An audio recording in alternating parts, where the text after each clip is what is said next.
सभी को नमस्कार। आज का अपना जो नया टॉपिक है वो है लाइफ प्रोसेस। तो जिसमें अपने बात करेंगे पाचन तंत्र, रक्त परिसंचरण तंत्र, ऊर्जा तंत्र और कौन सा है आपका उत्सर्जन तंत्र। और इससे पहले अपनों ने जंतुओं में जनन, जिसमें मादा जनन तंत्र और नर जनन तंत्र, ये दोनों अपनों ने कंप्लीट कर लिया। और लास्ट में अपनों ने बात किया था अलैंगिक जनन। ठीक है, तो वो अपनों ने कितने प्रकार है, 5 प्रकार है। तो वो आप जो वीडियो कल वाली जो डाली थी वो आप जाके देख सकते हो वहाँ पे। तो स्टार्ट करते हैं आज की वीडियो।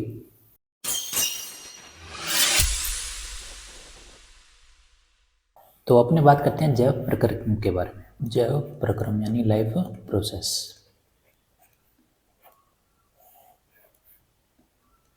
देखो, अपने सिलेबस में 4 ही टॉपिक में पहले से मेंशन कर रखे हैं, तो वही अपने को पढ़ने हैं। तो उसमें सबसे पहले अपने को दिया हुआ है पोषण। तो स्टार्टिंग हमेशा कहाँ से होगी? पोषण। ठीक है, तो पोषण अपने क्या करेंगे? प्राप्त करेंगे। और उससे चीज़ें जुड़ी हुई किससे? पाचन से। ठीक है, उसके बाद क्या बनेगा? रक्त यानी रक्त परिसंचरण तंत्र। ठीक है, रक्त परिवहन। और उसके बाद जो खाने से क्या मिलेगी अपने को? ऊर्जा। ठीक है, तो यहाँ पे आ जाएगा आपके पास श्वसन, और उससे क्या मिलेगी अपने को? ऊर्जा का निर्माण। और लास्ट में आ जाएगा आपके पास क्या? उत्सर्जन तंत्र। तो ये आपके पास 4 टॉपिक है जो अपने को ध्यान रखने हैं। तो सबसे पहले पाचन, फिर रक्त परिवहन, फिर श्वसन तंत्र जिसमें किसका निर्माण होता है? ऊर्जा का निर्माण होता है। और लास्ट में आ जाएगा आपके पास कौन सा? उत्सर्जन तंत्र। अब अपने बात करते हैं सबसे पहले पोषण के बारे में। पोषण क्या होता है? देखो, पोषण कहता है कि जीवों द्वारा जो पोषक पदार्थ प्राप्त किए जाते हैं उनको ही क्या बोलते हैं? पोषण। ठीक है, तो ध्यान रखो, जीवों द्वारा पोषक पदार्थ का क्या करना? प्राप्त करना, वही क्या कहलाता? पोषण। तो अपने बात करें कि इसके आधार पर जीव के प्रकार कितने होते हैं। ठीक है, जीवों के प्रकार, पोषण के आधार पर जीवों के प्रकार। तो ये प्रकार होते हैं कितने? 3। पहला तो आ जाएगा स्वपोषी। स्वपोषी एक होता है परपोषी, और लास्ट में आ जाएगा आपके पास मृतोजीवी। तो ये हैं जीवों के प्रकार कितने? 3। तो वहां पे भी अपने बात करें कि आपके पास स्वपोषी क्या होता है, तो ध्यान रखना, जो अपना भोजन प्रकाश संश्लेषण द्वारा प्राप्त करते हैं वो क्या कहलाते हैं? स्वपोषी। तो यहाँ पे ध्यान रखना, प्रकाश संश्लेषण।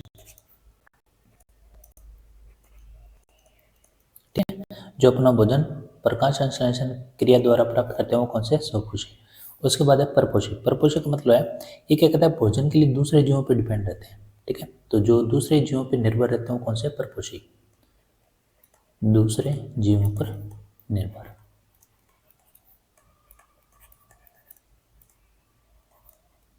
वो तो हो गया परपोषी। ठीक है, उसके बाद आता है आपके मृतोजीव। देखो, नाम में ही आ रहा है मृत, यानी जो अपना भोजन कहाँ से प्राप्त करते हैं? सड़ी गली जो आपके पास वस्तु होती है वहाँ से क्या करते हैं? प्राप्त करते हैं। और मृत जीव यानी मृत जीवों से भी करते हैं, प्राप्त करते हैं। जैसे कवक हो गया, और कैसे कि जैसे सूक्ष्म जीव हो गए, तो वो किस में आ जाएंगे आपके पास? मृतोजीवी। तो यहाँ पे ध्यान रखना, आप भोजन कैसा हो? सड़ा गला, या जीव कैसा हो? मृत। तो वहां से ही अपना भोजन क्या करते हैं? प्राप्त। जैसे कवक हो गया, कवक के बाद सूक्ष्म जीव। तो ये जीवों के प्रकार हैं स्वपोषी, परपोषी और मृतोजीवी। ठीक है, तो प्रकाश संश्लेषण क्रिया द्वारा जो प्राप्त करते हैं भोजन वो स्वपोषी, और परपोषी दूसरों पर डिपेंड रहते हैं, और मृतोजीवी यानी मृत जीव से जो प्राप्त करते हैं भोजन वो किस में आ जाएंगे? इसमें। ठीक है, तो ये तो हो गए जीव के प्रकार। अब पोषण आ गया। पोषण के बाद अपने स्टार्ट करेंगे पाचन तंत्र। तो बात करते हैं पाचन तंत्र के बारे में।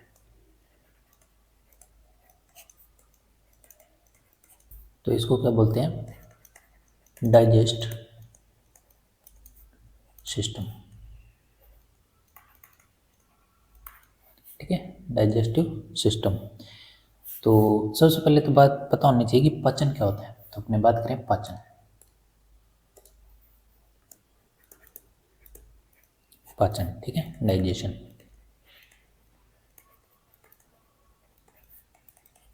तो पाचन क्या होता है, जैसे अपने भोजन लेते हैं वो किसके रूप में रहते हैं, जटिल अणुओं के रूप में या जटिल भोजन लेते हैं। तो जटिल जो भोजन लेते हैं अपने, और जैसे ही खाना पेट में जाएगा तो ये जो जटिल भोजन है किस में टूट जाएगा, सरल अणुओं में। सरल अणुओं में क्या हो जाता है, ये टूट जाता है। तो ये काम कौन करता है तोड़ने का, ये काम करता है एंजाइम। ठीक है, एंजाइम द्वारा क्या होता है, जटिल भोजन को सरल अणुओं में तोड़ा जा सकता है। या अपने कह सकते हैं कि जो बड़े बड़े अणु हैं उनको छोटे छोटे अणुओं में तोड़ने की जो प्रक्रिया वो क्या कहलाती है, पाचन। ठीक है, तो ये इसकी डेफिनेशन है जो अपने को ध्यान रखना है। उसके बाद बात करें, अगर आपसे पूछे पाचन के बताओ स्टेप कितने, स्टेप, तो ध्यान रखना स्टेप है कितने, 5। ठीक है, कौन कौन से। तो पहले की बात करें तो पहले आपके पास जिसको बोलते हैं अंतर्ग्रहण, अंतर्ग्रहण। ठीक है, उसके बाद क्या होगा, जैसे ही आप खाना ग्रहण करोगे उसके बाद क्या होगा, पाचन। तो ये आ जाएगा पाचन। पाचन करोगे उसके बाद क्या होगा, अवशोषण, यानी जो जरूरत की चीज़ें वो तो शरीर पे लग जाएगी, और जो अवशिष्ट है वो अपने क्या करेंगे, उत्सर्जन। उसके बाद अवशोषण के बाद क्या होगा, सौंगीकरण। अब कहोगे सौंगीकरण क्या होता है, सौंगीकरण का मतलब ये होता है कि जो आपने खाना खाया है उसके द्वारा जो ऊर्जा मिलती है वो काम कौन करता है, सौंगीकरण का मन। ठीक है, जिसको बोलते हैं एसिमिलेशन। ठीक है, और सौंगीकरण के बाद आ जाता है आपके पास वैक्षेपण। अब वैक्षेपण का मतलब होता है अपशिष्ट को बाहर निकालना। तो अंतर्ग्रहण का मतलब कहता है इंजेक्शन, डाइजेशन, अवशोषण मतलब एब्जॉर्ब, एसिमिलेशन, और वैक्षेपण को क्या बोलते हैं, इंजेक्शन। इसको बोलते हैं इंजेक्शन। ठीक है, तो ये तो अपने को पता ही है नाम क्या है। तो ये कई बार पूछ ले कि पदव के पद कितने हैं या स्टेप कितने हैं, तो कितने हैं, 5। ग्रहण करोगे पाचन, फिर अवशोषण होगा, फिर सौंगीकरण होगा, सौंगीकरण मतलब एटीपी का निर्माण होगा, और लास्ट में क्या होगा, वैक्षेपण यानी अपशिष्ट पदार्थों को बाहर निकाला जाएगा। तो अब अपने बात करते हैं कि आपके पास आहार नाल में अपने को क्या क्या मिलेगा। तो यहाँ पे ये डायग्राम आपके पास, तो देखो ये तो है आपके पास स्टार्टिंग में क्या, मुख गुहा, इसको क्या बोलते हैं, मुख गुहा, जहाँ से खाना अंदर जाएगा। ठीक है, अब यहाँ पे आपको 3 चीज़ें मिलेगी। देखो यहाँ से आपके पास एक और नली मिलती है जो कहाँ पे जाती है, आपके पास डायफ्राम के ऊपर क्या होता है, श्वास नली। ठीक है, तो यहाँ पे आपके पास एक तो मिलेगा, इसको बोलते हैं अपने एपिग्लोटिस, एपिग्लोटिस। और एक छिद्र होता है ऊपर जो श्वास नली के ऊपर जाता है जिसको बोलते हैं ग्रसनी। ठीक है, और ये होती है ग्रसिका। ठीक है, और ये तो बात होगी। उसके बाद ध्यान दें तो ये क्या है आपके पास, ये है आपके पास आमाशय। ठीक है, और ये है आपके पास पित्ताशय, और ये नीचे है आपके पास कौन सी ग्रंथि है, ये आपके पास अग्नाशय। और ये आपको जो बड़े आकार की नली दिख रही है इसको बोलते हैं बड़ी आंत। क्या बोलते हैं इसको, बड़ी आंत। और ये जो अंदर दिख रही है इसको बोलते हैं छोटी आंत। ठीक है, और ये आ जाता है आपके पास जिसको बोलते हैं अपेंडिक्स, अपेंडिक्स। और लास्ट में ये आ जाता है गुदा। ठीक है, जहाँ से मलाशय बाहर निकलता है। तो यहाँ पे एपिग्लोटिस क्या करता है, तो ये काम क्या करता है, जो खाने को क्या है आमाशय तक पहुँचाने का काम करता है। अगर मान लो कई बार हिचकी आती है वो किसके कारण आती है, वो इसके कारण आती है, एक खाने में ये ढक्कन क्या होता है ऑटोमेटिक कई बार क्या होता है श्वास नली में खुल जाता है, तो वहाँ पे खाना चल जाता है, तो उसके कारण क्या होता है अपने को हिचकी आने लगती है। तो वही कारण है, एपिग्लोटिस एक ढक्कन का काम करता है जहाँ से क्या खाना कहाँ तक पहुँचाता है, ये आमाशय तक। ठीक है, तो ये तो डायग्राम की बात होगी, तो ये अपने को ध्यान रखना। ठीक है, तो ये आमाशय, ये पित्ताशय, और नीचे इसके साथ जुड़ा हुआ है अग्नाशय ग्रंथि, और लास्ट में जो आपके पास बड़ी आंत है तो यहाँ पे आपके पास दिखेगा कौन सा, अपेंडिक्स। ठीक है, तो ये तो बात होगी किसके बारे में, आहार नाल में अपने को क्या क्या मिलेंगे। तो अपने एक बार बात कर लेते हैं। देखो अपने आहार नाल में क्या क्या पढ़ेंगे, आहार नाल। तो यहाँ पे सबसे पहले तो अपने बात करेंगे मुख गुहा के बारे में, ठीक है। उसके बाद ग्रसनी, ग्रसनी के बाद क्या पढ़ा था अपनों ने, ग्रसिका। फिर उसके बाद नीचे चले तो अपनों ने बात की थी किसके बारे में, अमाशय के बारे में, ठीक है। अमाशय के बाद छोटी आंत, और कौन सी आंत आ जाएगी, बड़ी आंत, और लास्ट में क्या आ जाएगा, गुदा, ठीक है। तो ये तो बात होगी आहार नाल की, ठीक है। और इसी के साथ अपने को पढ़ेंगे पाचन ग्रंथियाँ, पाचन ग्रंथियाँ। तो इसमें कौन कौन से पढ़ेंगे, एक तो पढ़ेंगे अपने लार ग्रंथि, लार ग्रंथियाँ। उसके बाद पढ़ेंगे अपने यकृत, और लास्ट में आ जाएगा आपके पास यहाँ पे कौन सा है, अग्नाशय, अग्नाशय ग्रंथि, ठीक है। तो ये बात करने अपने को इस टॉपिक पे, आहार नाल, पाचन ग्रंथियाँ, ये तीन है ही। और आहार नाल में स्टार्टिंग कहाँ से करेंगे, मुख गुहा। तो सबसे पहले अपने बात करते हैं आहार नाल के बारे में। आहार नाल, देखो आहार नाल की बात करें तो आपसे पूछे कि पाचन की प्रक्रिया कहाँ संपन्न होती है, तो कहाँ संपन्न होती है, आहार नाल में, ठीक है। पाचन की प्रक्रिया, पाचन की प्रक्रिया।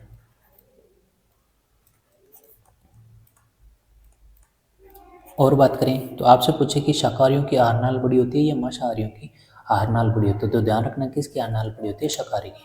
तो शाकाहारी की आहार नाल बड़ी होती है किसके मुकाबले, मांसाहारियों के मुकाबले। क्यों, क्योंकि ये अपने को पता है घास फूस होते हैं और जो अनाज होता है उसमें पाया जाता है सेलुलोज। तो सेलुलोज के कारण क्या हो जाती है, जो आहार नाल क्या होती है, मांसाहारियों के मुकाबले क्या होती है, बड़ी, ठीक है। किसके कारण, सेलुलोज के कारण। तो ये कारण है किसका, आहार नाल का, ठीक है। तो ये अपने को पता है आहार नाल खोलता कहाँ से है, तो आप बोलोगे कि मुख गुहा से लेकर कहाँ तक जाएगा, ये गुदा तक। तो यहाँ से लेकर यहाँ तक इसकी लंबाई कितनी होगी, तो लंबाई का ध्यान रखना, लंबाई होती है 10 से 12 मीटर, 10 से 12 मीटर। तो ये आहार नाल में थोड़ा सा अपने को 4 पॉइंट हैं वो अपने को ध्यान रखने हैं, ठीक है। पाचन प्रक्रिया संपन्न होती है। शाकाहारियों की आहार नाल बड़ी होती है किसके मुकाबले, मांसाहारी के मुकाबले। क्यों, क्योंकि इनमें क्या पाया जाता है, सेलुलोज। और मुख गुहा से लेकर गुदा तक आहार नाल होती है जिसकी लंबाई 10 से 12 मीटर होती है, ठीक है। अब अपने स्टार्ट करते हैं सबसे पहले मुख गुहा। तो अपने बात करते हैं मुख गुहा के बारे में।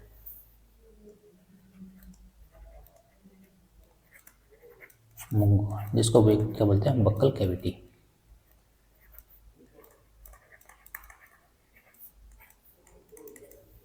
ठीक है। अब इसमें भी अपने क्या क्या पढ़ेंगे, देखो एक तो सबसे पहले पढ़ेंगे दांत, ठीक है, दांतों के साथ। उसके बाद अपने पढ़ेंगे जीभ, जीभ के बाद ये वाला, और लास्ट में अपने पढ़ेंगे लार ग्रंथि। तो ये 4 पढ़ेंगे मुख गुहा में क्योंकि ये पाए जाते हैं। तो सबसे पहले बात करेंगे किसके बारे में, दांत के बारे में, ठीक है। दांत, तो सबसे पहले तो ध्यान रखना कि दांतों के अध्ययन को क्या बोलते हैं, तो आप कहोगे ओडोंटोलॉजी। तो दांतों के अध्ययन को क्या बोलते हैं, ओडोंटोलॉजी, ठीक है।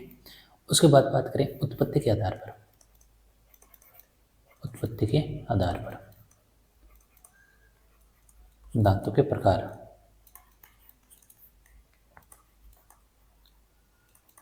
तो दांतों के प्रकार करें तो इसमें आ जाएंगे 2 भाग। एक तो आ जाएंगे दूध के दांत, दूध के दांत, और एक आ जाएंगे वेसक दांत, ठीक है। तो दूध के दांत यहाँ पे कितने होते हैं, तो ध्यान रखना कितने होते हैं यहाँ पे, 20, ठीक है। और वेसक में पूछे तो 20 तो यही हो गए प्लस 12 यानी कितने होंगे, 32। ये क्या होते हैं, अस्थायी, ठीक है। एक बार जाएंगे फिर वापस आएंगे, और ये होते हैं 12 स्थायी, ठीक है। तो ये होगी उत्पत्ति के आधार पर दांतों के प्रकार 20, और ये कितने होते हैं, 32। अब इसके बाद बात करें, ये तो होगी उत्पत्ति। अब उसके बाद बात करेंगे अपने संरचना और कार्य के आधार पर, संरचना व कार्य के आधार पर।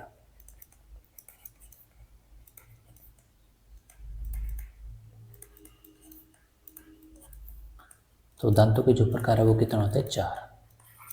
कितने प्रकार है? 4।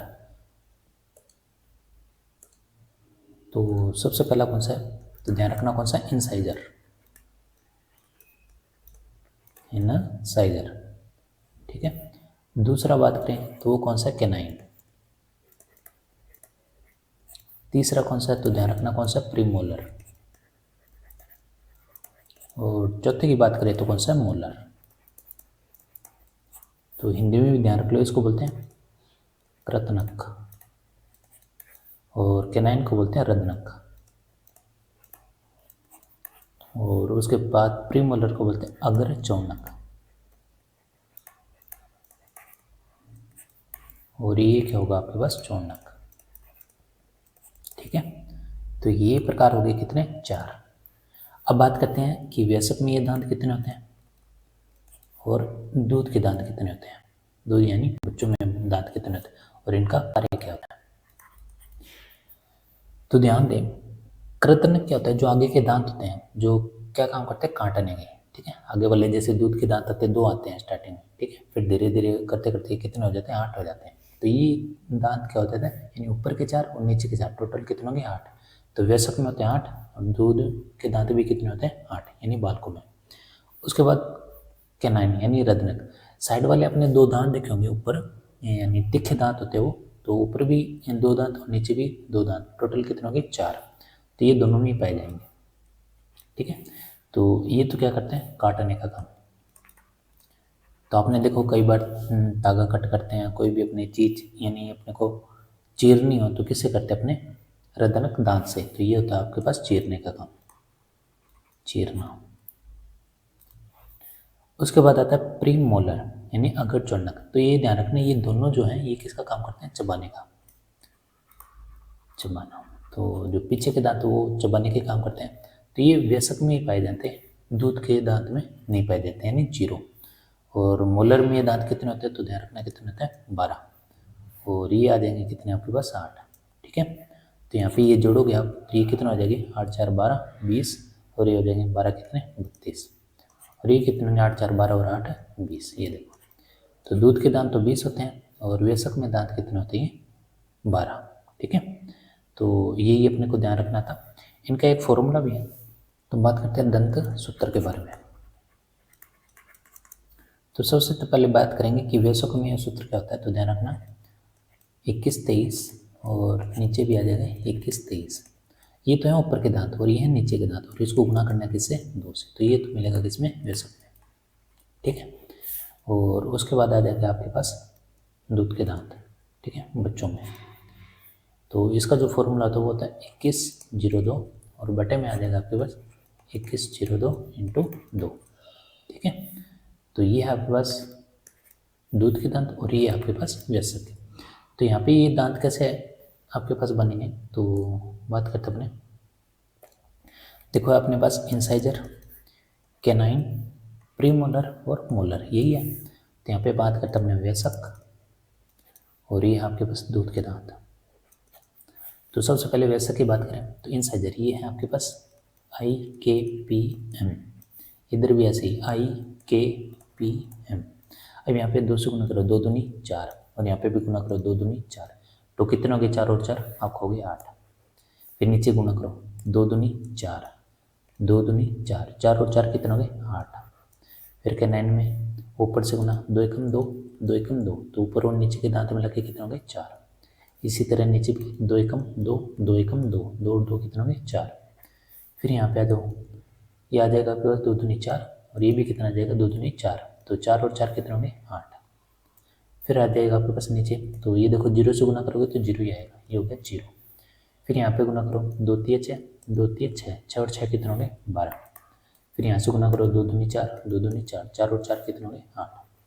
तो ये दांत आए हैं ऐसे, ठीक है। तो ये फॉर्मूला याद रखना वयस्क के और दूध के दांत, ठीक है। तो चीज़ें आसान है, बस यहाँ पे कार्य ध्यान रखना। नीचे वाले दोनों जो दांत हैं इनके जो प्रकार है वो चबाने का काम करते हैं, रदनक चीरने का काम, और जो आपके पास रदनक है वो किसका काम करता है? काटने का, ठीक है। अब यहाँ से कुछ फैक्ट है। अगर आपसे पूछे छोटे दांतों में सबसे पहले कौन से दांत आते हैं छोटे बच्चों में? तो आप देखोगे आगे वाले दांत आते हैं और नीचे वाले दांत आते हैं, वही तो आते हैं। और अपने को तो आगे वाले दांत क्या कहलाते हैं? कृतनक। कृतनक, जिनको क्या बोलते हैं? इंसाइजर। ठीक है, तो ये अब जैसे हमने बात करें चूहों में, चूहों में कौन से दांत होते हैं? तो चूहों में भी देखोगे आगे वाले दांत होते हैं। तो ध्यान रखना, चूहों में भी जो दांत होते हैं, चूहों में कौन से दांत मिलेंगे आपको? कृतनक, यानी यही वाले दांत, इंसाइजर। ठीक है, तो ये बात होगी आपके पास कि आपके पास छोटे बच्चों में अगर पूछ लिया सबसे पहले कौन से दांत आते हैं? इंसाइजर। और चूहों में भी जो दांत होते हैं वो कौन से होते हैं? कृतनक। ठीक है, तो अब आपने देखा होगा चूहों में कई बार क्या होता है, वो कुतरने का काम क्यों करते हैं?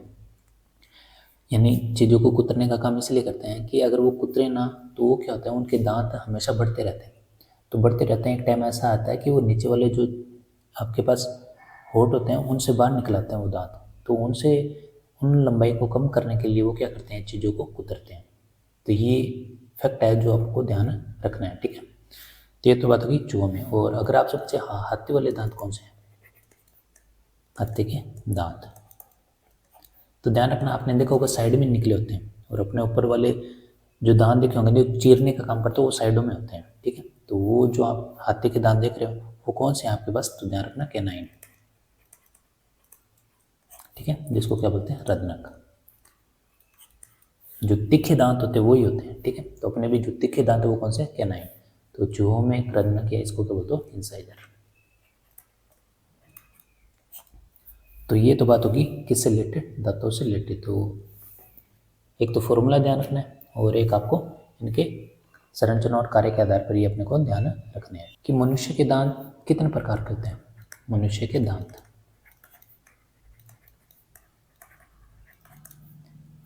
देखो आप अगर अपने इंसानों की बात करें तो जो अपने दांत होते हैं वो क्या सारे एक समान ही होते हैं? नहीं होते। आप कहोगे कि आगे वाले दांत एक समान, नीचे वाले एक समान, फिर साइड वाले जो रत्नक होते हैं थोड़े से लंबे होते हैं, उसके बाद अपने क्या आ जाती है? जाड़ आ जाती है, जहाँ पे अपने पास दांत जो होते हैं जो आगे वाले दांतों से रहते हैं छोटे होते हैं। इसका मतलब इसमें सबसे पहला जो प्रकार होता है उसको बोलते हैं हेट्रोडेंट। क्या बोलते हैं? हेट्रोडेंट। ये इसको क्या बोलते हैं? विषम दंती। तो अपने जो दांत है वो किस में आएंगे? विषम दंती में। क्यों? एक, क्योंकि सभी की जो लंबाई है वो एक सार नहीं है। ठीक है, यहाँ पे जो दांत है वो दिखे हैं, फिर यहाँ पे आपके पास दांत ऐसे मिलेंगे, फिर इससे थोड़े से जब दिखे होंगे आपके पास छोटे मिलेंगे। ठीक है, उसके बाद आया था आपके पास थिकोडेंट। इनमें क्या होता है कि जो दांत होते हैं वो गहराइयों में पाए जाते हैं। ठीक है, यानी अंदर अंदर धसे होते हैं, इनको बोलते हैं गर्द दंती। ठीक है, तो ये मांसपेशियों की गहराइयों में होते हैं, जिसको क्या बोलते हैं? थिकोडेंट। फिर लास्ट में आ जाता है आपके पास डाइफोडेंट।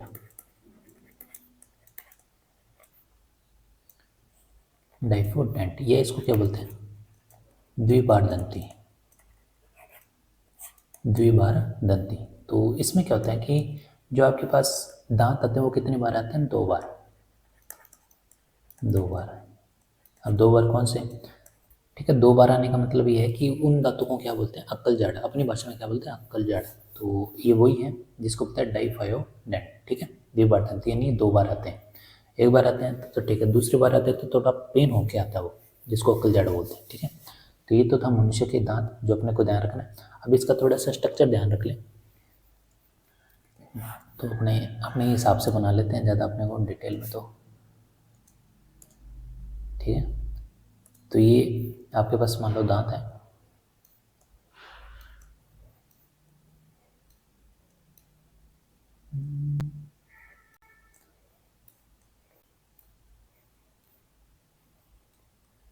ठीक है, ये दांत है और दांतों के ऊपर आपके पास पाया जाएगा क्या? इनेमल।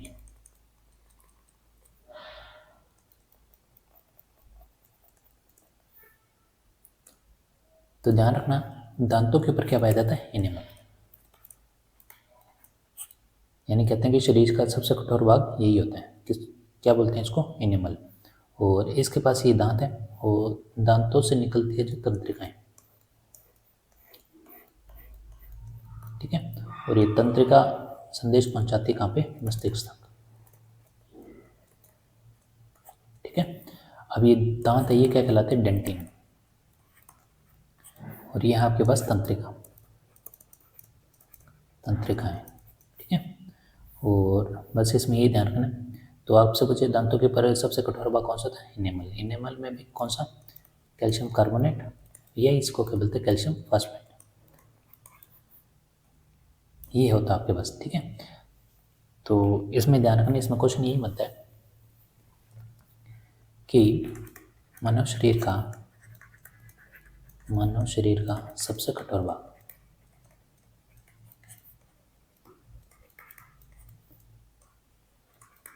तो आप कहोगे क्या है? इनेमल। अब इसका कारण बता दिए, क्यों? क्योंकि किससे मिलकर बना है? कैल्शियम कार्बोनेट और कैल्शियम फॉस्फेट से, ठीक है। उसके बाद आता है आपके पास डेंटिन। तो डेंटिन से जुड़ी चीज़ ये ध्यान रखनी कि एनिमल की जो निचली परत है वो क्या कहलाती है? डेंटिन। और जिसमें जो तंत्रिकाएं होती हैं, जो तंत्रिका जुड़ी होती है, ये संदेश कहाँ पहुँचाती है? मस्तिष्क तक। तो यहाँ से डायग्राम से ही आपको याद हो जाएगा, एनिमल के नीचे डेंटिन, और डेंटिन से जुड़ी है तंत्रिकाएं, और तंत्रिकाएं जो संदेश पहुँचाती है वो किसको पहुँचाती है? मस्तिष्क को, ठीक है। अब अपने बात करें कि टूथपेस्ट में क्या होता है, तो ध्यान रखना उसमें क्या होता है? दुर्बल क्षार, ठीक है। और अपने दातुन क्यों करते हैं? तो ध्यान रखना, दांतों की अम्लीयता को दूर करने के कारण क्या करते हैं? अपने दातुन करते हैं। तो ये कुछ कॉन्सेप्ट है जो अपने को ध्यान रखने हैं, ठीक है। नेक्स्ट अपने बात करते हैं किसके बारे में? जीभ। किसकी बात करेंगे? जीभ। तो ध्यान रखना, जीभ किससे मिलकर बनी होती है? तो अपने को पता है जीभ में हड्डी तो होती नहीं, जीभ में हड्डी नहीं होती। तो ये किससे बना होता है? ये बना होता है मांसपेशियों से, मांसपेशियों से बना होता है, ठीक है। और जीभ पर क्या पाई जाती है? स्वाद कलिकाएं,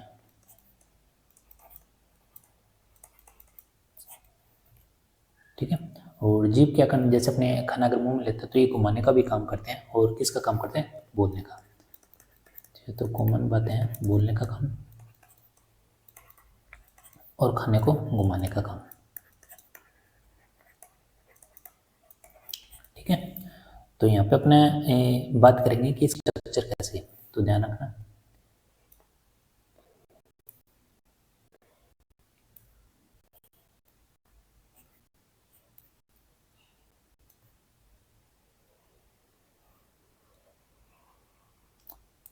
तो ये है जीभ।